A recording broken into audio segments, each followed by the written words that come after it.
You're listening to The New Yorker Out Loud. This is Blake Eskin, editor of NewYorker.com. This week, why healthcare costs are so out of control. We've lived with a sense in the country that, if we overdo it a bit, that's fine. But it also turns out that it's not fine for patients, let alone the economy. In the June 1st issue of The New Yorker, Atul Gawande looks at the most expensive healthcare market in the country. Also, President Obama has said that rising healthcare costs are the greatest threat to America's fiscal health. His budget projections are based on being able to reduce those costs, or at least to slow them down. But to lower costs, we need to understand why they're so high. Atul Gawande is a surgeon and a staff writer for The New Yorker. He joins me by phone from the Brigham and Women's Hospital in Boston. Hi, Atul. Hi.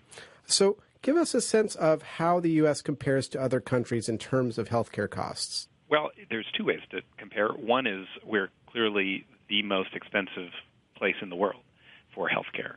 We spend over 15% of our economy on healthcare. Actually, it's 16%, going to 17% by the end of this year. And the next closest is 12%, is Switzerland, and then everyone else sort of trails off behind them. On the second measure, it's the healthcare inflation. So how much are the costs going up per year? Mm-hmm. And on that measure, there's no country in the world that has really solved this problem unless they simply put a cap and start bluntly rationing. And is it increasing more here than it is in other countries, or more rapidly here? No, it's not.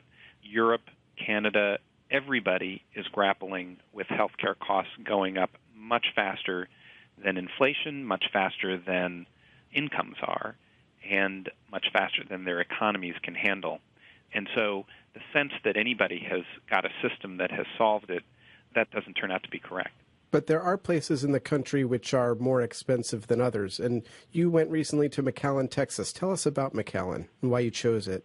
I zeroed in on places that were on the lowest end of the spectrum. They had the least costs, and the ones at the highest end. And McAllen, Texas happened to be at the very highest end. It was number 2 behind Miami, but it actually had lower labor and living costs.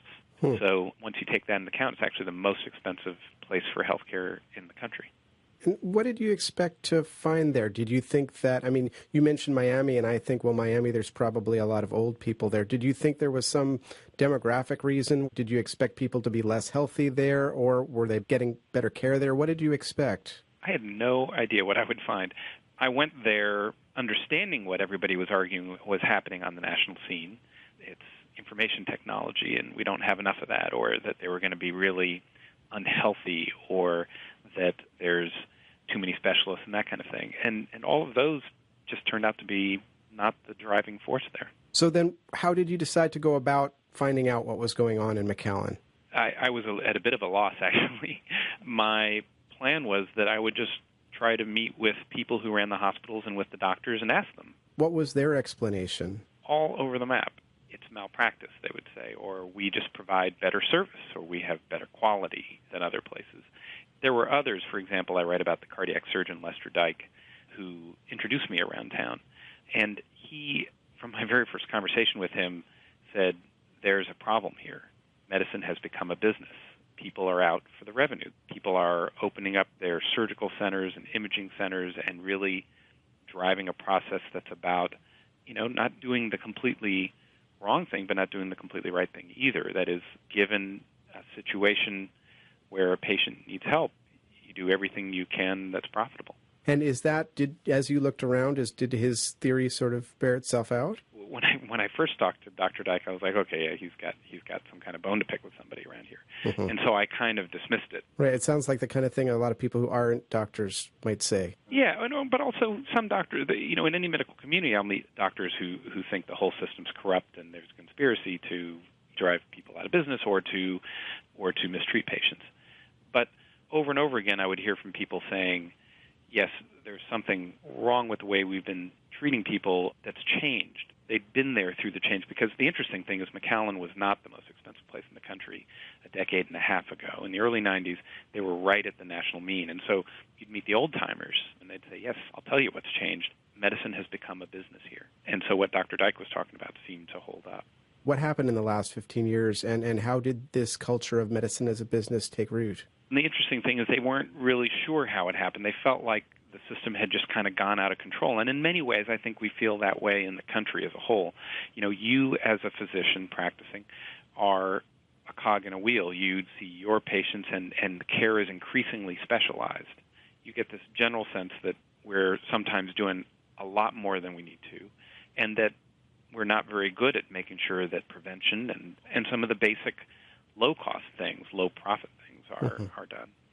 But I think the interesting pattern was after talking to a economic sociologist, a sociologist who looks at the culture of economies, named Woody Powell at Stanford, that he recognized in the biotech industry that there are what they called anchor institutions, places that set the character of a city economically. And they may not run the whole city, but they tend to be the lead in setting the character. And what sets the character in McAllen? My sense is that early on, sometime in the mid-'90s, there started to be a series of places that set a character in McAllen that did not focus on this question of how do we pull people together to collaborate more in making the care better, ensuring prevention's done as well as possible, but instead fragmentation, severe competition for market share and for revenue. And that occurred in home health care, where there's incredibly aggressive home health care companies offering almost payoffs for doctors to send as many patients as they could for home health nurses. And then, doctors owning their own ultrasound machines and parts of imaging centers and so on. It's a place where people start to feel in the practice of medicine you should be able to own part of the revenue stream, and that's what it's about. Other than the expense, what's bad about that? That's the interesting thing, is that we've lived with a sense in the country that, if we overdo it a bit, that's fine.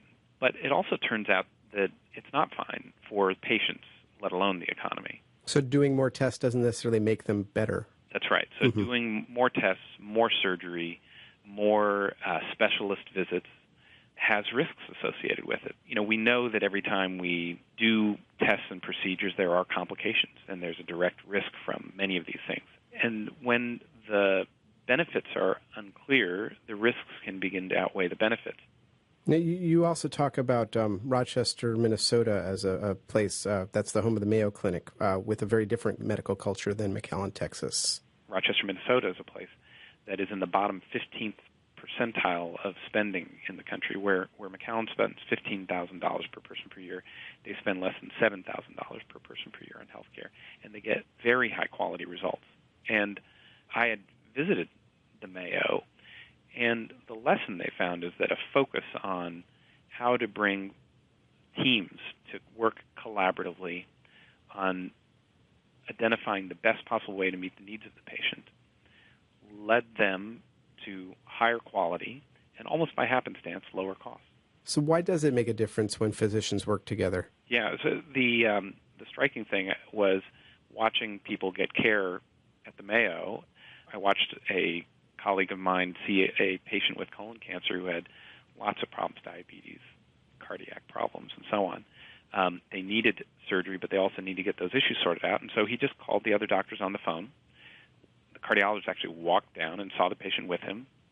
They made a plan together. The cardiologist realized the situation, and also that actually we just need to change a medication here. We don't need to order any more extra tests, and the patient could go straight on to surgery. And when it's fragmented, it's much harder to come to those conclusions. It's always easier to get more tests. It's actually harder to think as a group together on what the right thing to do is. And when you think as a group collaboratively about what the right thing to do is, it turns out people do better.